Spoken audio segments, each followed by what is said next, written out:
എല്ലാവർക്കും നമസ്കാരം. വർഷങ്ങൾ കടന്നു പോകുന്തോറും നമുക്ക് പ്രായവും കൂടി വരുന്നു. മനുഷ്യ ജീവിതത്തിൽ പ്രായം എന്നത് ഒരു അവിഭാജ്യ ഘടകമാണ്. പ്രായം കൂടുന്തോറും നമുക്ക് പലതരത്തിലുള്ള മാറ്റങ്ങൾ സംഭവിക്കുന്നു. പ്രത്യേകിച്ച് 50 വയസ്സിന് ശേഷം ആ മാറ്റങ്ങൾ നമ്മളിൽ ചെറിയ ചില ശാരീരിക വെല്ലുവിളികൾ ഉണ്ടാക്കുന്നു. അതുകൊണ്ട് തന്നെ പ്രായം കൂടുന്തോറും ആരോഗ്യകാര്യത്തിലും എല്ലാവരും പ്രത്യേകം ശ്രദ്ധ പുലർത്തണം. അതായത് എനർജി കുറയുവാനും അസ്ഥികളുടെ ബലക്കുറവും ദഹനം മന്ദഗതിയിലാകുവാനും രോഗസാധ്യത കൂടുവാനും ഇടയാക്കുന്നു. ഇത്തരം കാര്യങ്ങളിൽ പ്രത്യേക ശ്രദ്ധ വേണം എന്നുള്ളതുകൊണ്ട് തന്നെ ഗ്രാമ്പൂ ഈ പ്രശ്നങ്ങൾ അതിജീവിക്കാൻ ഏറെ സഹായകമാണെന്ന് പഠനങ്ങൾ തെളിയിച്ചിട്ടുണ്ട്. 50 വയസ്സിന് ശേഷം ദിവസവും 2 ഗ്രാമ്പു കഴിക്കുന്നത് ഇമ്മ്യൂണിറ്റി വർദ്ധിപ്പിക്കുന്നു. ക്യാൻസർ പോലെയുള്ള അപകടകരമായ രോഗങ്ങളെ അതിജീവിക്കാൻ ഇത് സഹായിക്കുന്നു. ഗ്രാമ്പു ആന്റി ഓക്സൈഡുകളാൽ സമ്പുഷ്ടമാണ്. ഈ ആന്റി ഓക്സൈഡുകൾ ഫ്രീ റാഡിക്കലുകളിൽ നിന്നുള്ള കേടുപാടുകളിൽ നിന്ന് നമ്മുടെ ശരീരത്തെ സംരക്ഷിക്കുന്നു. ഫ്രീ റാഡിക്കലുകൾ അസ്ഥിര തന്മാത്രകളാണ്. നമുക്ക് പ്രായമാകുമ്പോൾ ഫ്രീ റാഡിക്കലുകൾ നമ്മുടെ ശരീരത്തിൽ അധികമായി ഉൽപ്പാദിപ്പിക്കപ്പെടുന്നു. ഈ ഫ്രീ റാഡിക്കലുകൾ വാർദ്ധക്യത്തിലേക്കും രോഗസാധ്യതയിലേക്കും നമ്മളെ നയിക്കുന്നു. അത്തരം കാര്യങ്ങളിൽ നിന്ന് സംരക്ഷിക്കുവാനായി കൂടുതൽ ആന്റി ഓക്സൈഡുകൾ നമുക്ക് ആവശ്യമാണ്.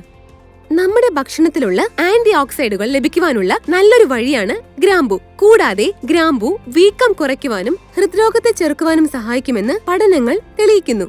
ഗ്രാമ്പൂവിൽ യുജനോൾ എന്ന സംയുക്തം അടങ്ങിയിട്ടുണ്ട്. യുജനോളിന് ക്യാൻസർ വിരുദ്ധ ഗുണങ്ങൾ ഉണ്ടെന്നും ക്യാൻസർ കോശങ്ങളുടെ വളർച്ചയും വ്യാപനവും തടയുവാൻ സഹായിക്കുമെന്നും ഗവേഷണങ്ങളിൽ കാണിക്കുന്നുണ്ട്. ഇതുകൂടാതെ ഈ വിഷയത്തിൽ കൂടുതൽ ഗവേഷണം ആവശ്യമാണെന്ന് പഠനങ്ങളിൽ പറയുന്നുണ്ട്. മാത്രമല്ല ഈ ഗ്രാമ്പു ദഹനരസങ്ങളിൽ നിന്ന് ആമാശയ പാളിയെ സംരക്ഷിക്കുന്ന ഗ്യാസ്ട്രിക് മ്യൂക്കസിന്റെ ഉൽപാദനം വർദ്ധിപ്പിക്കുവാൻ സഹായിക്കുന്നു. ഇത് വയറിലുണ്ടാവുന്ന അൾസറിന് അല്പം ആശ്വാസം നൽകുന്നു. കരൾ നമ്മുടെ ശരീരത്തിൽ നിന്ന് വിഷവസ്തുക്കളെ നീക്കം ചെയ്യുന്നു. അതുകൊണ്ട് തന്നെ കരൾ ആരോഗ്യമായി നിലനിർത്തേണ്ടത് വളരെ അത്യാവശ്യമാണ്.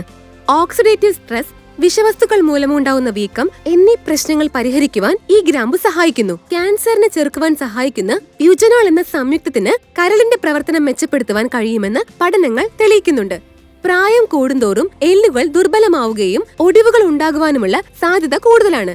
ഗ്രാമ്പൂവിലെ മാഗ്നീസ് എല്ലുകളുടെ സാന്ദ്രത വർദ്ധിപ്പിക്കുവാനും എല്ലുകളെ ബലപ്പെടുത്തുവാനും സഹായിക്കുന്നു. രക്തത്തിലെ പഞ്ചസാരയുടെ അളവ് കുറയ്ക്കുവാനും ഗ്രാമ്പു സഹായിക്കുന്നു. പ്രമേഹമുള്ളവർക്കും പ്രമേഹം വരാൻ സാധ്യതയുള്ളവർക്കും ഗ്രാമ്പു പ്രയോജനകരമാണെന്ന് പഠനങ്ങൾ തെളിയിക്കുന്നു. ഇത്രയേറെ ഗുണങ്ങൾ ഉണ്ടെങ്കിൽ തന്നെയും ഗ്രാമ്പു ഒട്ടുമിക്ക ആളുകൾക്കും സുരക്ഷിതമാണെങ്കിലും ചില ആളുകളിൽ ഗ്രാമ്പു അലർജി ഉണ്ടാക്കുന്ന ഒന്നാണ്. ഇതുമൂലം ഒരുപാട് പാർശ്വഫലങ്ങളും ഉണ്ടായേക്കാം. നമ്മൾ എന്തെങ്കിലും സ്വയം ചികിത്സ ചെയ്യുകയാണെങ്കിൽ നമ്മുടെ ഭക്ഷണത്തിൽ ഇവ ഉൾപ്പെടുത്തും മുൻപ് ഡോക്ടേഴ്സിന്റെ ഉപദേശം സ്വീകരിക്കുവാൻ നമ്മൾ ഒരിക്കലും മറക്കരുത്.